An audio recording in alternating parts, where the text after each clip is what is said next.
I've got a couple of handouts that I want to give around to you all. One is an article that was just published in townhall.com on Saturday by me called What Threatens Liberty and Increases Abortion, Human Trafficking, Government Debt, and Poverty. Some of those might be a little surprising to you, but there's actually a very clear linkage between climate alarmism and human trafficking and the whole pornography and prostitution industry around the world. The other one is a handout that I was delivering to people on the National Mall back when Pope Francis was here speaking to Congress, climate rally that was going on there. And this just might be something that you would find helpful, a few very, very basic things to pass on to other people who have questions about it. So I'm going to start these around. There are enough copies that probably all of you could take several if you want, so feel free to do that and make use of these as ammunition in the conversation. So I'd like, if we can, to, I guess we'll start with Jay, and each of us will just give you a minute or two about ourselves, our interest in this, why we got involved, and then we'll open up for Q&A from all of you. Great. Thanks so much, Cal. I know I was actually worried because, when we did this interview, a number of the interviews were during a conference here in D.C. in the summer. It was 95 degrees outside. And they actually turned the AC off, and so presumably it was an accident, and so we're all already sweating. And then we had to turn the AC off in the room, I think, because it was making noise. Yeah. And that's right, it'd have bright, warm lights. So I thought, well, I don't know, we may all be sweating profusely, but you could Photoshop that. So just a little bit about myself. I'm not a scientist. I'm a philosopher and a shameless generalist. I got interested in this issue both on the scientific and the sort of theological and philosophical side years ago. I wrote a book, 11 years ago with an astronomer named Guillermo Gonzalez called The Privileged Planet that really got me interested in the science. But honestly, in many ways, I'm more interested in the policy because there's a weird kind of paradox here. Because my view would be that take the catastrophist line on fossil fuels and compare them to the actual known benefits of the use of fossil fuel in the 19th and the 20th centuries. If they're right, the first expectation would be a sort of sense of tragedy. Something this useful, this valuable to billions of people is going to, in the long run, harm us or kill us. But no one that I know has that attitude. No one on the other side has that attitude. And that's why I've been convinced that ultimately this debate was not going to be about the empirical scientific details. And it's actually really hard to get a debate about the empirical scientific details. That's why we spend so much time talking about sociological facts or supposed facts about consensus and ad hominem sort of critiques, is because it's really ultimately, I think, in many cases, and for many people, it's about something else. And I think if there's sort of three broad philosophical views on this whole cluster of questions. And the first we can call the sort of biocentric view. But the effect of this view is that essentially any human impact on the environment is bad. So essentially anything that we do, simply by virtue of the fact that it changes what nature would otherwise do, is a bad thing. And if you take that as a working assumption for many of the sort of leading lights on the other side of this issue, virtually everything they say makes sense. So this is why they don't propose realistic energy alternatives like nuclear fuel or hydropower, because the assumption is that affecting the earth or the climate in any way is a bad thing. The second view you might call a sort of an entirely human-centric view, and this would just be the idea that you evaluate policies in these questions entirely with respect to human well-being. That, I think, is much closer to the sort of more palatable view. And for most questions, I think it will lead you right. But I think ultimately that's also inadequate. And it's not the more robust, I'll call the Judeo-Christian view, which is not exactly human-centric. It has human beings as the sort of crowning achievement of God's creation. We have intrinsic value and good. It's only when God creates us that he declares nature very good, but he had declared it good before he created us. And so humans are, in a sense, in the center of ecology, this sort of idea of human ecology, but we're not the only thing. So that the well-being of our fellow human beings, the general well-being of other animals in the environment is a consideration, but it's a consideration that understands the sort of hierarchy of being. And so we understand the centrality of human beings, while at the same time accepting that we're intended to be stewards of the created order. So God's made us vice regents. He's put us in charge. as it were, and will be held responsible for that. And I think actually that third view it both captures most people's moral intuitions, and I think it also provides the best and most stable platform to be able to think about both the scientific and the moral and the ethical issues. I'm David Kreutzner. I do climate and energy economics here at the Heritage Foundation. And for about a quarter of a century, I taught economics at two universities, first at Ohio University and then at James Madison University. And I taught a class called Public Choice Economics, which looked at the interaction of political incentives in the process with economic theory and economic activities. And I usually try to pick an example for each of my classes on what was the issue of the day in Washington and how different political groups would try to bend that issue towards their own desires, what it was that they wanted. And when I got to the point where it was time for me to move away from academia, there was a point where I couldn't send my kids to the school where I taught because I didn't make enough money. So I came up to D.C. and I fell into this job, and it worked out very nicely. And it's essentially confirmed what I thought about the process to begin with. I think the documentary we just saw really explains very well the reasons for my skepticism. So I won't go into that, but I will just ask one question, which I think, to me, encapsulates why it's a good thing to be a skeptic and why you can explain the behavior in Washington. And that question would be this: if the solution to the supposed global warming problem required cutting spending, lowering taxes, and getting rid of regulations, do you think we would have the same set of people championing climate change policies? I think it would flip 180. Anyway. Well, my background has been as an atmospheric scientist with the Army and with the Air Force. And while I was at Aberdeen Proving Ground, we worked a lot with interacting between the EPA and the environment, because at Aberdeen we do have real pollutants, and we have to control those. And while I was there, I tried to develop some models, computer models, to handle what we call lower boundary layer meteorology. And to do that, we moved money from the group that I worked with. We moved money from the Department of Defense over to the National Center for Atmospheric Research, which is one of the top atmospheric laboratories, largely federally funded. So I could watch the process, and that was an education for me to watch the process. And I think I've come to go back to Eisenhower's 1961 declaration. You know, we always hear the military-industrial complex warning by Ike because he was a soldier, and he saw the competition between getting weapon systems that real battle-hardened soldiers need versus what the big companies want to produce, and that tension. But people don't read about 3 or 4 paragraphs later in that same speech, he's dealing with the laboratory government complex. And just this quote, taking right from that February 1961 address, and I think it's prophetic, and I think this is what the context for all this climate research is. Research has become central. It also becomes more formalized, complex, costly, and steadily increasing share is conducted for, by, or at the direction of the federal government. A government contract becomes virtually a substitute for intellectual curiosity. 2 parts to the relationship, he pointed out, dangers both ways. 1, the prospect of domination of the nation's scholars by federal employment, project allocations, and power of money is ever present and gravely to be regarded. Going the other way, public policy could itself become the captive of a scientific technological elite. And what I've observed, the process is that you get money funded to the research groups, and the research groups have to hire these guys and keep them employed. The problem is they have to compete for their dollars. They're not given private donations.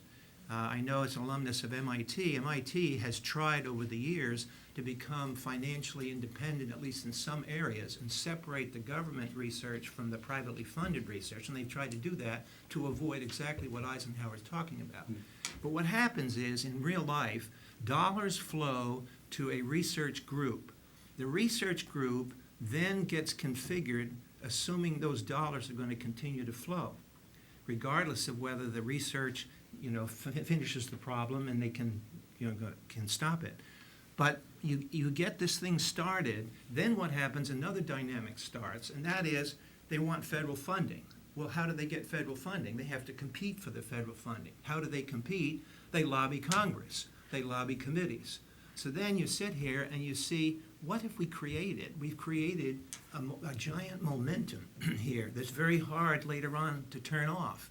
So having looked inside at that kind of thing, that's why when I look at the climate situation, and when I went out to this particular laboratory, the climate situation was getting to be a hot topic. So I'd sit at the lunch table and I'd ask some of the guys, what do you think about global warming? Now the body language, now granted, I wasn't working with a climate staff. I was working with another dynamic group in the laboratory, but they all knew each other. And the body language communicated. They would look at me and they'd kind of look like this and say, well, I have my doubts. Well, the reason why that body language happened, because they're threatened by their job situation. You've got to produce the way the program says you're supposed to produce. So that's my observation from my background, and I can't help but think that's operating in this climate research situation, especially when Dr. Holme, the University of East Anglia, in his book, We Disagree About Climate Change, says this. Now, this is an amazing admission, and this man is at the center of the globe as far as climate research. And he says this, the function of climate change really is not about stopping climate chaos. Instead, we need to see how we can use the idea of climate change to rethink how we take forward our political, social, economic, and personal projects over the decades to come. That's out of the horse's mouth, published. Dr. Mike Hume? Hulme. Yes. What era? That was about within the last 10 years. His book came out about 6 years ago, in which he wrote that. He's been saying similar things for quite a while. He is the former professor of climate change at the University of East Anglia, associated with the climatic research unit there, which is the home of ClimateGate, right, that you've probably heard of. So he also said in the same book that we need to not ask what we can do about climate change, but what climate change can do for us. That is in terms of serving a political agenda. It's a perfect case of what's called post-normal science, where science becomes the servant of a political agenda. You know your desired answer before you ever start your research. So that's all done there. I'm sorry, I didn't mean to take that away from you, Charlie. But And then, and the other thing I noticed, and again, this was not large time-scale models, but short time-scale models. We asked models to be created, but we would never put them into operation until they went through validation. And you had to validate these models against data sets.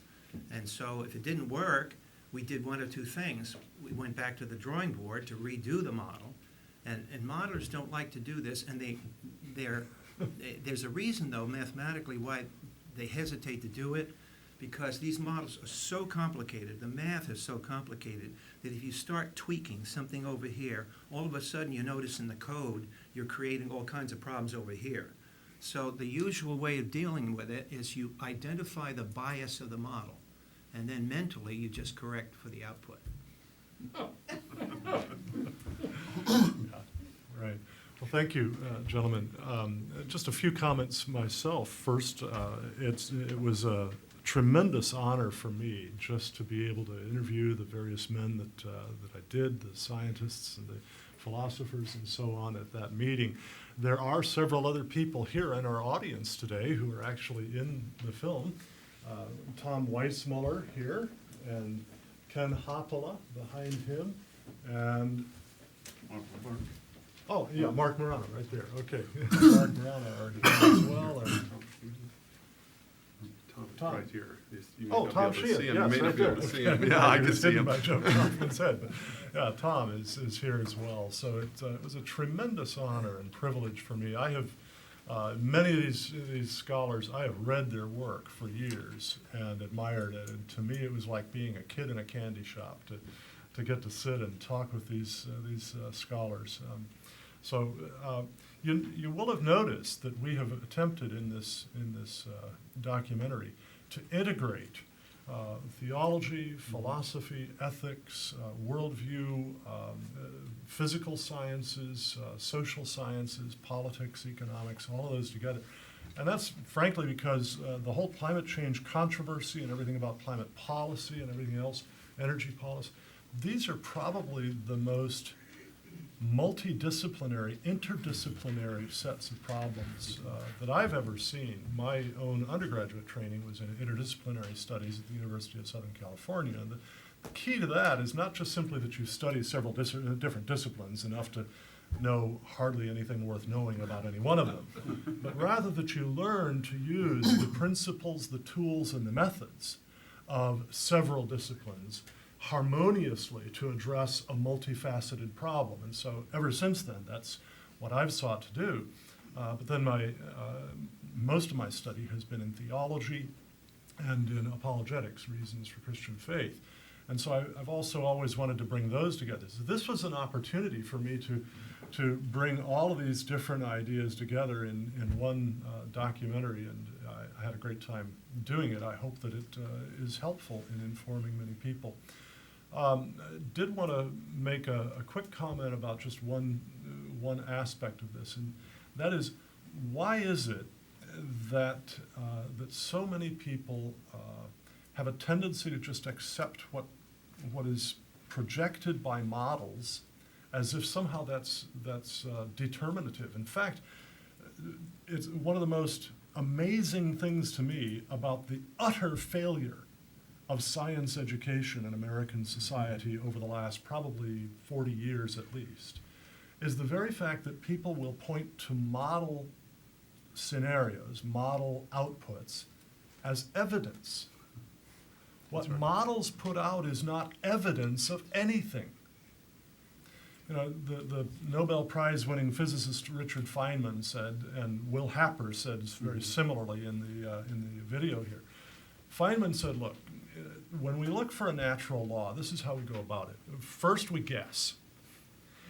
And then on the basis of that guess, we make some predictions of what we think we're going to see in the real world around us, in the laboratory or outside. And then we make the observations. And if what we observe contradicts our predictions, then the guess is wrong. And it doesn't matter how smart you are or how beautiful you are or how many friends agree with you or anything else. If it contradicts observation, it's wrong. And computer models are simply extremely sophisticated guesses. Very sophisticated, yes. But they are the hypotheses, they're the predictions that are to be tested by real-world observation. And the fact that so many people will say, well, the models show. No, models don't show anything. They guess something. And then we have to test that by real-world observation. And as Pat Michaels pointed out, and several others in there, they fail miserably. On average, they predict twice as much warming as actually observed over the relevant period. 95% of them predict more warming than actually observed over the relevant period. And if the errors were random, then the errors would be as frequently above and below, but instead they're 95% above. That indicates they're not random, but driven by some sort of bias. And I don't mean dishonest bias there. I mean some errors in assumptions about how the natural world works that are written right into the models themselves. And until you identify those errors and correct them, you will never correct the models. And then finally, none of the models predicted that there would be no global warming whatsoever over the last 18 years and 8 months, according to the satellite data, which are the most reliable that we have. So I'll leave it at that, and now we'll just open up for Q&A from anybody there in the audience. Hi, my name is Dave Price, retired journalist and educator, and I'd like to ask two questions, if I may. One is to the film, and one is to some background. And I want to start my first question on the film with this statement. As a writer, communicator, I think there's two things you always look at, the audience and then the message. So I was wondering if someone like you, Calvin, or the director, talks about who is this film for, that would be audience, Yeah. and then what messages were you intended to convey. And the reason I ask that is not to judge it or anything, but that's where it'll be successful. Do you know what I mean? It'll either fall Right. on that. And then after you answer that, then I'd like to reserve the chance to ask a second question. Well, obviously, we'd like everybody in the world to see it and, and be persuaded by it. But, yeah, we have a particular audience in mind. The Cornwall Alliance for the Stewardship of Creation is a network of about 60 scholars. Roughly a third of them are natural scientists, roughly a third are economists and policy experts, and roughly a third are theologians, philosophers, and the like. All of them are evangelical Christians. And so our primary audience is among evangelical Christians, and then a broader scope of Christians as well beyond that. And then beyond that, the rest of the public. We especially are conscious of a need to push back against a very, very well-funded effort to penetrate religious congregations of all sorts, but in particular in terms of our concerns, evangelical congregations, by organizations that have been, in many cases, actually created by and certainly heavily funded by, to the tune of many, many millions of dollars, major left-wing foundations like the Rockefeller Foundation, Rockefeller Brothers Fund, Hewlett Foundation, more recently the Energy Foundation, and so on, that they are seeking to bring a religious argument in favor of a fairly anti-human brand of environmentalism, and particularly on the climate change issues. So we're wanting to be able to communicate to the community that is especially targeted by that, right? For what it's worth, then I have no money, but then I think the film was successful in that standpoint. The other question that I would have goes to, and I commend you for bringing in all the other facets. I think too often, we don't do that, whether it's religion, science, most complex questions, doing all that. So you kind of proceed with a religious argument. So my question is, if someone were to question you, this week Dalai Lama comes out, calling for more support for climate. Pope Francis is identified with that issue. There's some Muslims that are doing that. So all of a sudden, it's not completely, God said. I'm going to make that argument for devil's advocate argument. Sure. God, because God supposedly speaks through the Pope, and God supposedly, all these kinds of things. So how do you answer that in light of the statements that your film is trying to purvey, that God creates man, man in turn does things, and we have all that. So how would you just answer that criticism if it was directed at the film? I'll give you a bit on that, and then I'll welcome the others here to contribute as well. By the way, Charlie, a meteorologist and climate scientist, is also a pastor, so he may have some particular thoughts of that as well. Partly, it's simply, that's what we face in everything about religion and everything else in life. This is, we have a conversation going on, and all of us have our various different reasons for thinking this or that or another thing, and we seek to persuade each other. Some people will give what they consider to be a biblical argument for why we should do something contrary to what I think about it. And as a theologian and a Bible exegete, part of my task is to look carefully at the passage that he's cited. Does it really entail that? Maybe I need to correct my thinking. Or maybe instead I can show why, in fact, he's misunderstood that passage. So you just have to do that. You also bring the scientific evidence in and so on. One of the things that I find over and over again with many of the religious activists on this is that they assume that because they've got a great motive, they understand the rest of the problem well. I think that was a perfect example of that was what was called the Climate Change and Evangelical Call to Action statement that was put out by the Evangelical Climate Initiative back in 2006. And you read down the list of endorsers. It was initially endorsed by 86 different, mostly Christian college presidents and some mission leaders and the like. You read down the list. I knew most of the people on that list personally.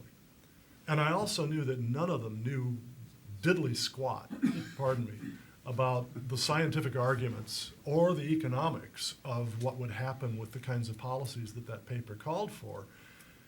But they said, we want to help the poor. In fact, I talked with one of the college presidents who had signed it, and it was email exchange, and he said, I really didn't know anything about the science. I just wanted to help the poor. Well, yeah, great, what a great idea. But we need to know the science, so part of the deal is we have to really communicate about that. So, and maybe Charlie or Well- David or Jay, any one of you Look, can add to that. kind of backing up what Cal's saying, a number of months ago, I came here to Washington to attend the AAAS meeting, Association for the Advancement of Science. In particular, they have a section called a Dialogue in Science and Religion. This was promoted as an open dialogue on all science and all religion. But I quickly saw after the first hour that the intent of this was very politically sophisticated and aimed at the evangelicals, because the religion was only one part, and that was evangelicals, and the science was climate change. And they openly bragged and said in positive terms that they had gotten, I think, $2 million from the Templeton Foundation to establish courses on science to correct evangelical pastors in 10 seminaries. And they had already, the deal was that they would finance it, but the seminary had to have their curriculum. So when the lady who was articulating this went on, because I and Dr. Legates was sitting there, we were wondering, gee, where are they coming from? Then they dropped this one into the discussion. Evangelicals constitute 30% of the political voting class of this country. Ah, okay, you just told me why you're doing this. So they are very wise. They know where the opposition's coming from, the philosophical view of God and man that's promoted in biblical terminology. So they rightly see this, but they want to correct it and target it. So that's basically what they're doing and are doing. I'm not a theologian, but I think the answer starts with what Cal was pointing out, that the people say, well, we really, really, really want to help the poor, and you represent corporations, obviously you hate them. I think we have to say, look, we all agree we want to help the poor.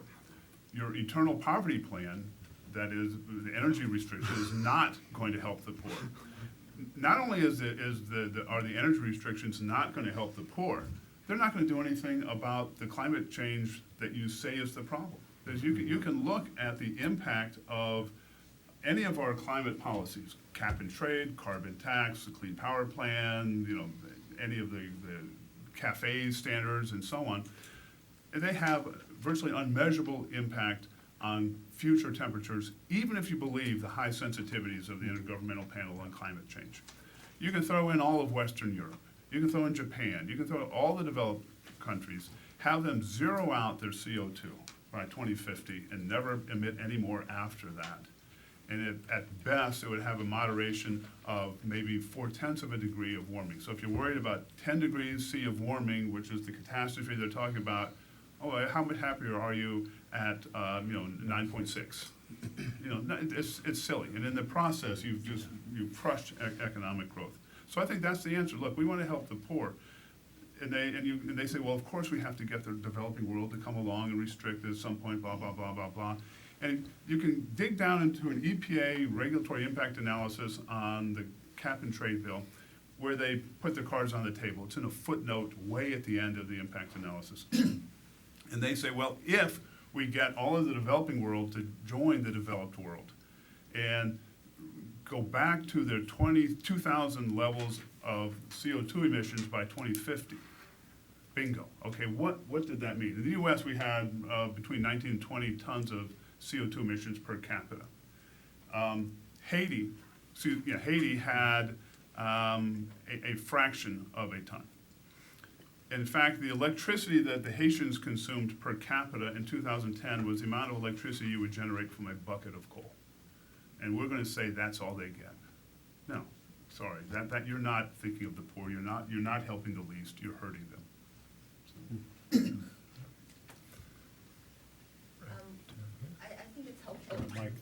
it might be helpful to understand that a lot of people behind this agenda, even if they came to truly believe their policies were hurting the poor, they'd be willing to pay that price for the control the climate change agenda gives them. I think that is truly some of the people that we're dealing with. But second, what I would love to see is almost a project of Cornwall that would get this movie or some version of it into homeschools, Christian schools, college campus, Christian youth groups, summer camps, because that is where there's going to be change. And I know I've got 4 young adults, teenagers. They're smart kids. They're generally conservative. They're professing believers. But when you get on 2 issues, gay marriage, forget it, and climate change. And if we can get to them on this, that's going to change the future. They buy the whole consensus thing, but mom, but mom, but mom. Getting it into that market and having a special project, which I think would be, frankly, huge for your funding, I think could be how to actually change the debate. Yeah. Betsy, thank you very much. And we actually are discussing that very matter in terms of how to get this into as many Christian schools as possible, as many churches as possible, and so on. And let your extremely well-heeled friends know we are a 501c3 nonprofit. We could certainly use all the help that we can get to do that kind of thing. And what you're talking about is so real. The next generation science standards that are being promoted alongside Common Core are now already being implemented in public schools around the United States.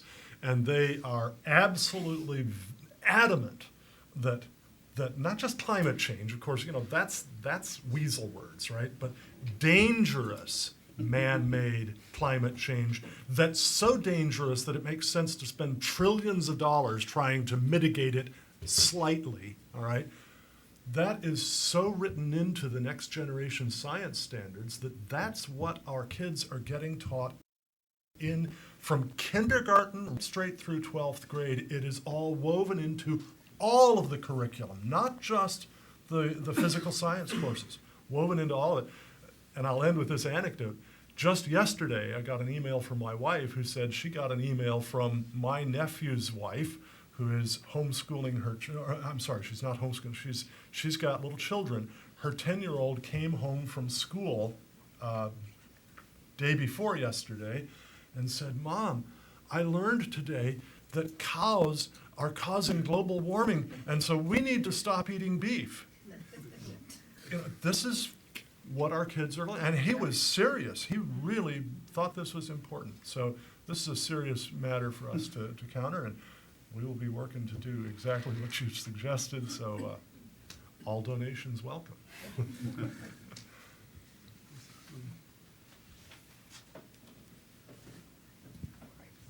Yeah, I thought the biggest thing driving global warming, global change was sunspots.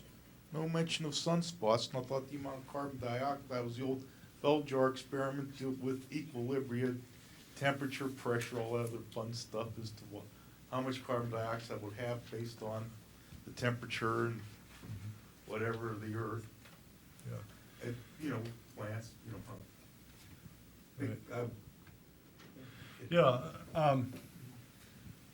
That is a great point. You can't cover everything. Yeah, exactly. Yeah. I mean, that was I was planning to say that, Jay, after a couple of other weasel responses. You can't cover everything. What we wanted to focus on so much was refuting the whole notion of how much heat comes from CO2. And the answer really is very, very little comes from added CO2. I think really the best empirical studies of that, as distinct from the modeling studies, are really pointing to climate sensitivity in the range of 0.3 to about 1.75 degrees Celsius for every doubling of CO2 in the atmosphere, after all feedbacks are accounted for, which can take 2 to 3 centuries. That seems to be the best indicator. But yeah, Jay's right. You can't cover everything. Yeah, the sunspots and various other cycles, especially solar magnetic wind cycles, are very tightly related, as well as oceanic circulation cycles. Well, and the film did deal well, but briefly, with what is really the kind of key controversy, and it's this question of feedbacks. It's not actually just, isolating CO2 and its effects. If somebody tells you that, look, this is just well understood physics, they're either lying or they don't know what they're talking about. That part's well understood. It's not the part that's doing the real work. It's this question of how many positive and negative feedbacks, or how many of these other factors either amplify or mitigate the effects of CO2. That's where the sort of bulk of the debate is. And so when people think it's, well, you can sort of establish this, in a terrarium in your lab or something, they don't know what they're talking about. One of the problems is that in our school system, we're not learning history. It really has been almost washed out of the curriculum. And the downside of washing out history is that historians will show, at least Rodney Stark at Baylor has done this, the effect of climate in the past on history. And we have a whole period of the medieval warm period, and it was not a catastrophe. In fact, it lengthened growing seasons, and the population of Europe increased something like 50%. So if people would just think, gee, we're not the only generation that have seen global warming. Why don't we just go back a little bit and try to learn from history? What happened the last time this happened? And then if we would ask that question, another thing would happen. Gee, they weren't driving cars and using fossil fuels back then, were they? So then the question is, well, then what caused that warming? So the point is that we really don't know what caused that warming or the mechanisms involved. So if we don't know the mechanisms that have caused similar warming periods, and we don't understand the physics, how can we then assume that today all that natural background is no longer functional? It's just CO2 that's causing the problem. It's a cause-effect thing here. Yeah. And I'd add one other thing on this too, and that is, try to think, if you have talked with ordinary Joe Blows about this, okay? I mean, not climate scientists, but people in the street about this. What are the things that they raise? When's the last time any of them talked with you about the relative influence of sunspots or ocean cycles or CO2 enhancement in the atmosphere on global average temperature? I would bet that for most of you the answer is never, right? What comes up? Consensus, consensus, consensus. That's the thing that we really most needed to hit, was the thing that people are hearing again and again. So I think that's why we focused on that. Back. I think a couple challenges that you always have in this area is that the other side is really adept at simplifying the message. Do this or the polar bear dies. Do this and these people starve. And that's what they do. I think the other side of what you can do in terms of getting your message out, and that's really kind of one of those things where we tend to get incredibly down into the weeds on a lot of things, trying to explain what we know is true and trying to prove it. And I think we tax people's time and their bandwidth to sort of absorb it, whereas the other side puts everything on a bumper sticker and a slogan, and that's the way they get their whole thing to happen, and that's unfortunate. One thing I would say is that not only in the schools, but in the cultural media, get your messaging. I mean, literally, writer groups meet with people who are teaching them the left's agenda in terms of everything, and giving them the themes that end up in plots and storylines. And we talk about we're not going to make the headway in terms of, they're so far ahead of us in terms of indoctrinating our children. Yeah. But our children watch a lot of entertainment, and the walls are coming down in terms of networks and all that. We got streaming videos and the Netflix model and all that is going to create the opportunity to get these more targeted messages out to a broader audience. So I don't think you should, I think this is a beginning that you need to build on. Thank you, and thank you very much for reminding me by what you just said about the streaming videos. We have a series of videos posting on YouTube under the Cornwall Alliance for the Stewardship of Creation channel there. We're now at, I think we've got 19 or 20 up. There will be 35 altogether by the end of the series in early December. And there you get a little, the soundbite. kind of things, and that's very helpful. So, but yeah, we're also working on the bumper sticker messages.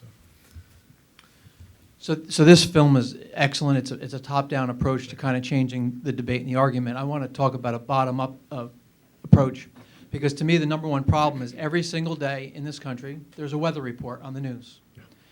And every week in this country there's some new catastrophe, weather catastrophe being reported in the terms, and you spoke to the issue of history, that this is the worst that's ever happened.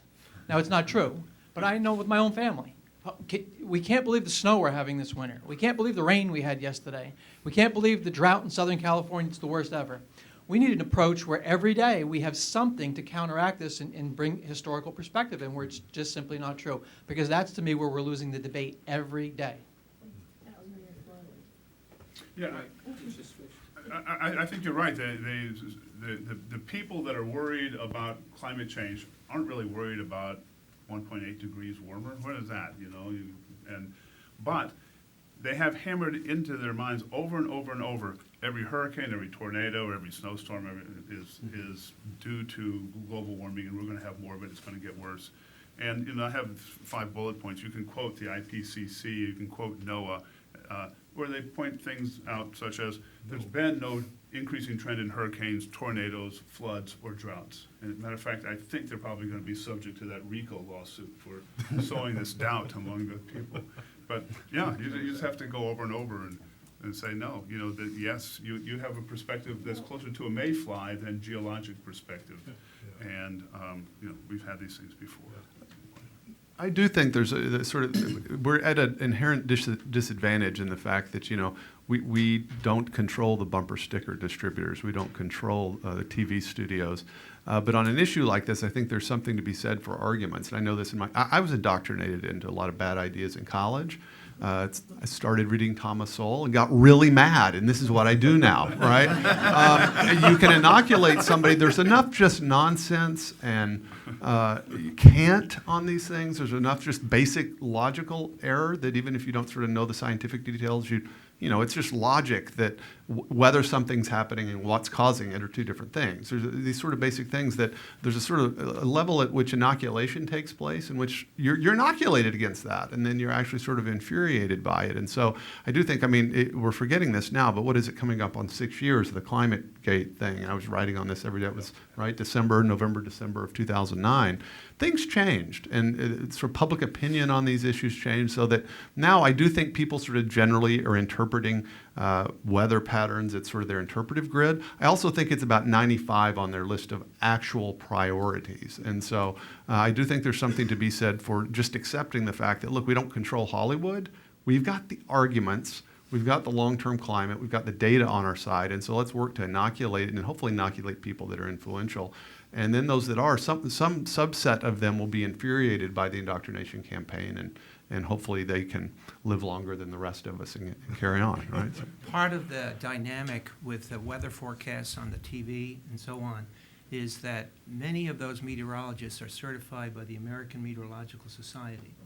And the American Meteorological Society headquarters at Beacon Street in Boston, I'm a member, and so they start sending us Physics Today as though we don't really know science. They have another book out called Living in the Real World and Help the World as a Meteorologist. And then internally, there's some pressure against the TV people, the TV meteorologists that's developing. In fact, Cal had me do an editorial one time where they were going to boycott this TV station because of the weather forecast, because the guy was saying this is not an exceptional thing and so on. So they're very active in pushing this. And Heidi Cullen, formerly of the Weather Channel, Heidi Cullen actually tried very hard to persuade the AMS to decertify any broadcast meteorologist who was skeptical of dangerous man-made global warming. I mean, this is the kind of thing that happens, and so, you know, those folks are operating, many of them, under a serious incentive to keep their mouths shut at best, you know. So. Art. Yeah, just to mention that essay on the medieval warm period by Rodney Stark and How the West Won. I found that very powerful, the kind of evidence that he had there. Yeah. You mentioned it there, but it might be worth even adding that, because I thought it was very powerful. Yeah. But I'm really interested in what do you find is the root motive? I suppose there are many different motives that are going on here, like money for federal funding you mentioned, but Yeah. I think of a couple. One is money for alternative energy Mhm. as opposed to oil, and maybe another would be just the end of capitalism Yeah. as being a motive. What do you find, especially with those that are pretty informed on this issue? Are they aware, first of all, of the other side of the story? And what is their drive, then, if they know somewhat of what the truth is, what is their root motive?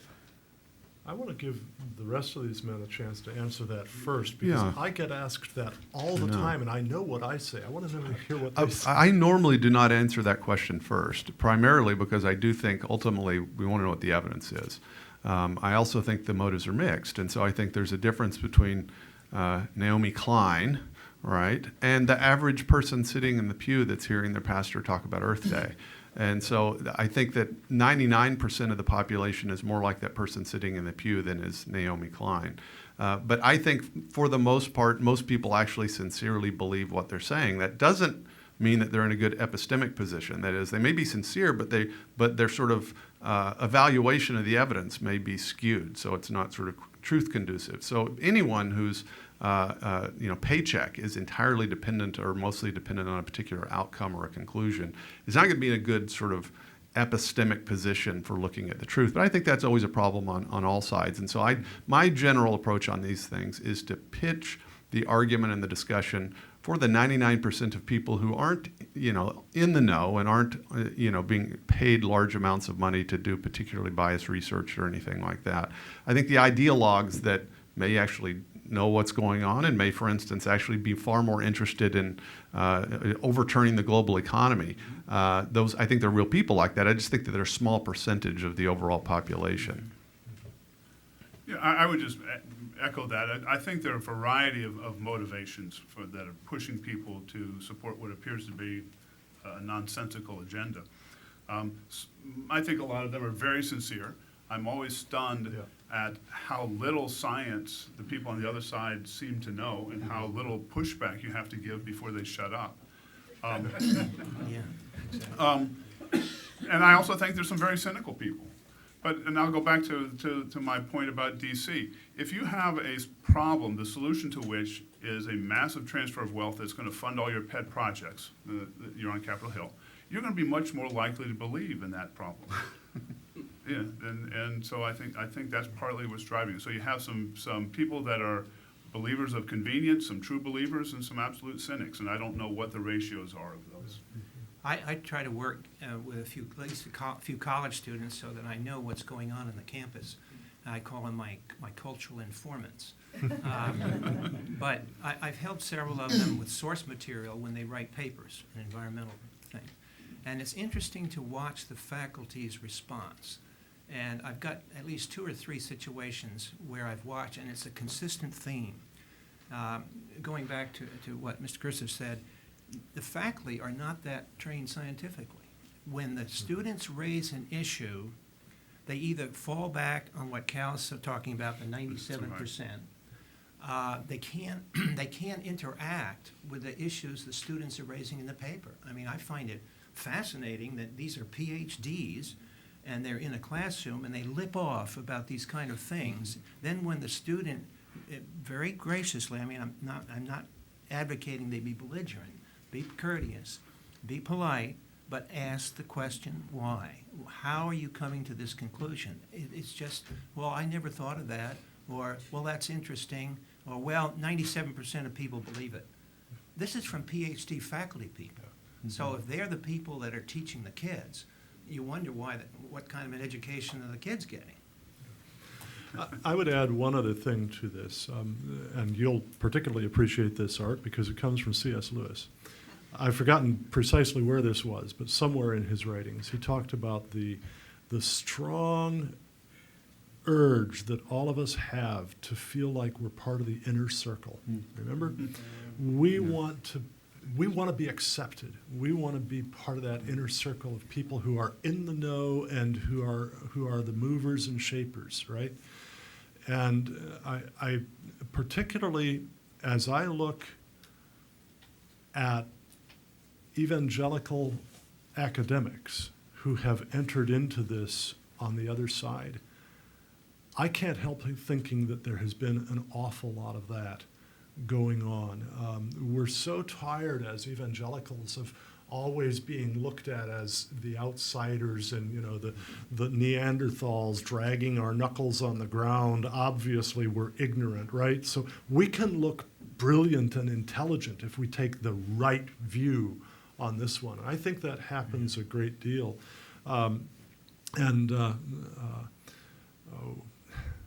I myself faced that temptation just a couple of weeks ago. There was a new paper issued by a group of evangelicals on an environmentally related issue. And I read the paper, and you know, I liked a lot of that paper. I really did. But I knew that there were some things kind of down at the foundation of it, you know, the poison pills hidden inside it.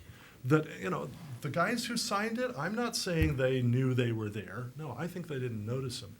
But I really wanted to sign that paper. I really did. And I sent it to a good friend of mine who specializes in that field. He's a theologian and ethicist, and he specializes in that field. And I said, give me your thoughts on this, will you, Nelson? And he wrote back and he said, yeah, there's so much good in here, but here are the poison pills. And I actually was frustrated that I didn't get to sign it because I wanted to be on the inside. I confess that, right? Okay, so I had to decide not to, but I think too many of us don't do that. Right?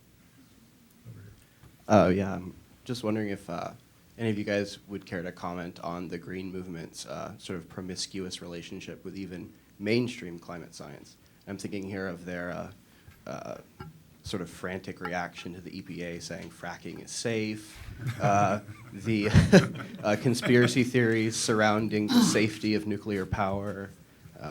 Care to comment? They're all in favor of going by the science unless it's about organic food or fracking or whatever else. Or GMOs. GMOs, right. Politics makes strange bedfellows. You know, I mean, what David just said is absolutely it. They will ally when it's convenient, and they will get very upset when it's not. I do think what you have here, though, is it seems like a strange thing to do, right? You'd think, okay, well, maybe they're worried about groundwater and, you know, the contamination. And then it turns out we study it carefully, and it's not a problem, right? So you think, oh, great. But that seems irrational unless you realize that their moral principle, the governing moral principle, is non-effect, human non-effect. That is the principle. And so any kind of effect, by definition, there aren't benign effects. Effects, by definition, are malignant. And so that suddenly it makes sense. Well, not everyone at the EPA is that kind of hardcore biocentrist. They actually do cost-benefit things once in a while. So I think that's why that happens. The Greens get upset if you green a desert, or if you desertify a green place. Which means that there's no fundamental moral principle under there other than nature is best untouched by human hands, which of course none of it has been ever. Sorry. We have time for about 2 more questions. 2 more. Yeah. Bob. Thank you. Excellent job. Thank you. I thought the video was is that out? I think so. It's empowering to hold it, though. So. That's right. Hear me now? There. You're 5 feet from us, so we just. Yeah. Anyway, go ahead. Whether All right, I'll just talk loud. I know you were over in Rome. Yes. For trying to impact the encyclical of Il Papa. And since he came out and, you know, you're looking at the confluence of faith, poverty, and politics, all mixed into this quagmire. Since he's kind of jumped off the climate cliff on this whole thing, the question I have is, they don't seem to be talking about the moral efficacy of the impact on the poor. They have exactly the opposite conclusion without any facts or anything. They just seem to bulldoze you over with moral superiority. What have you seen since he has been to the U.S. and in terms of reaction, and how would you counter it, or what do you think is? Just in the last couple of days, I've seen a couple different headlines about new comments that he's made urging the adoption of a global agreement at Paris. So he's clearly still on this. I did find it really curious, though, that in his address to the joint session of Congress, he didn't once mention climate change. And everybody expected him to do that in spades there. But I think what I see happening, I read Laudato Si very, very carefully, and this is an interesting thing that I observed about it. Every single section of Laudato Si has lots of references to his authorities, to his sources, and most of them are theological, religious, and so on, very well sourced. But the 4 paragraphs on climate change don't have a single one. And so there was what that said to me was, he and whatever advisors were working with him on putting this together really didn't learn much of anything. They listened to the pronouncements of a few very close advisors, basically Jeffrey Sachs, Ban Ki-moon, and Hans-Joachim Schellenhuber. And here's the great irony. This is what breaks my heart about Pope Francis on all of this, is that in one sense, I can understand very well why he's into this. Pope Francis was a liberation theologian from early in his priesthood on. Having grown up in Latin America, he never experienced real capitalism. He experienced feudalism. The Latin American economy has been, and is to this day, still largely feudalistic. It's never been capitalistic. And you know what? The Marxist critique of feudalism is pretty solid. And you can understand why somebody would embrace a basically Marxist kind of a critique of something like that. And so I understand that in his background. But what he thinks is that the feudalism he saw is capitalism. So he thinks that the world would be much better off with capitalism gone and replaced by some sort of a socialism that redistributes wealth from the wealthy to the poor. Of course, how to create that wealth is a different question entirely, right? But here's the great irony, and a tragic irony. One of the very first things he said when he became Pope, he told his bishops that fighting human trafficking should be like one of the highest priorities that they had, right? Well, the irony is this, that if we're going to reduce CO2 emissions, we have to reduce our use of fossil fuels. To reduce our fossil fuels, part of the answer is to suppress human population growth, or even reverse it, decline human, to cut human population.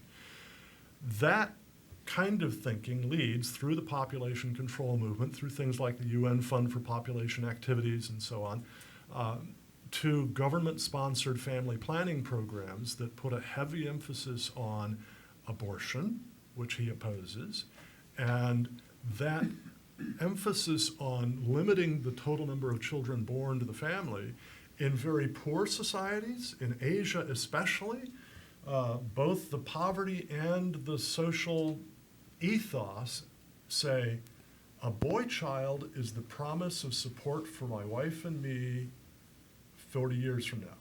A girl child is a burden. So you wind up with sex selection abortion.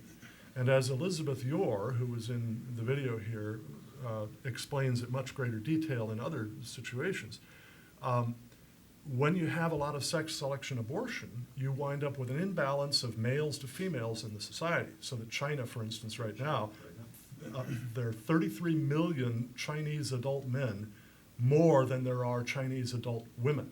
which means you've got 33 million men with testosterone racing through their bodies who can't get married.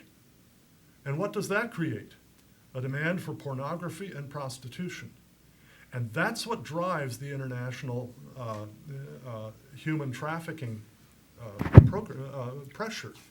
So the irony is that what he's asking for in combating global warming is exacerbating one of the chief problems he wants to address, human trafficking.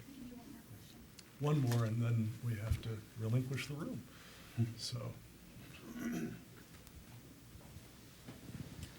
Jeremy Pearson, AAAS fellow, serving in Senator Hatch's office.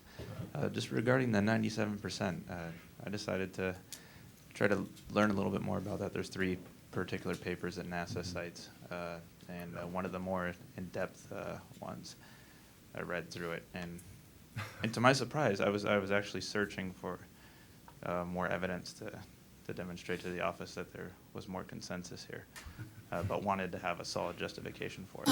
But as I read through that paper, I came to find out the author made a series of qualifications to whittle down authors to get to the 97%.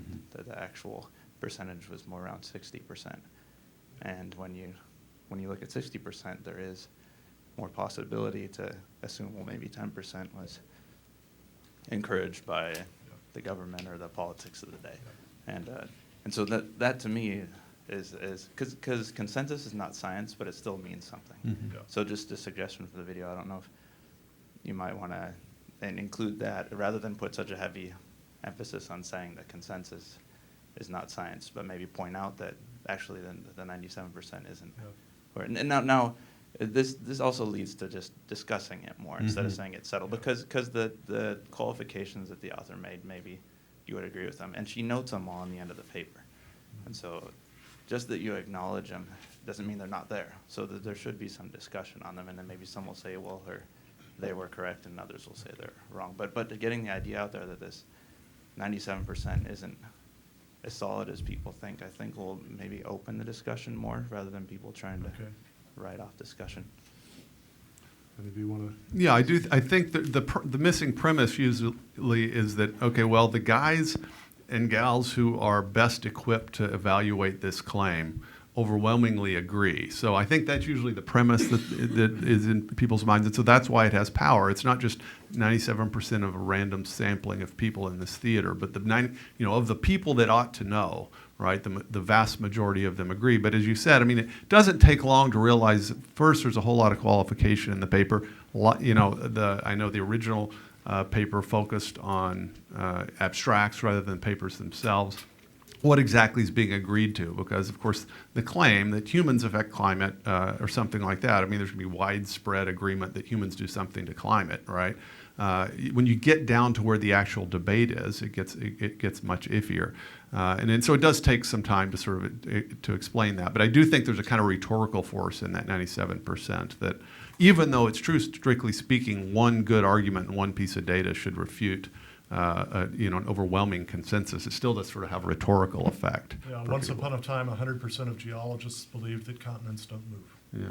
Yeah. But yeah, you're right, and there may be a way for us to slip in something more in terms of showing what's wrong with those claims. All of the different studies that purport to find about 97 or 98% have huge flaws in their statistical methodology. And in fact, what they really find consensus for is something that every skeptic I know would agree to. Right. Right, yeah, the consensus itself is trivial. Yeah. Right, I agree, and they do a bait and switch where they say, if people believe that CO2 is a greenhouse gas and humans create some of the greenhouse gas, we're heading to catastrophe and our tax will fix it. Well, thank you very much, and thank you to all of you. Very much appreciate your coming.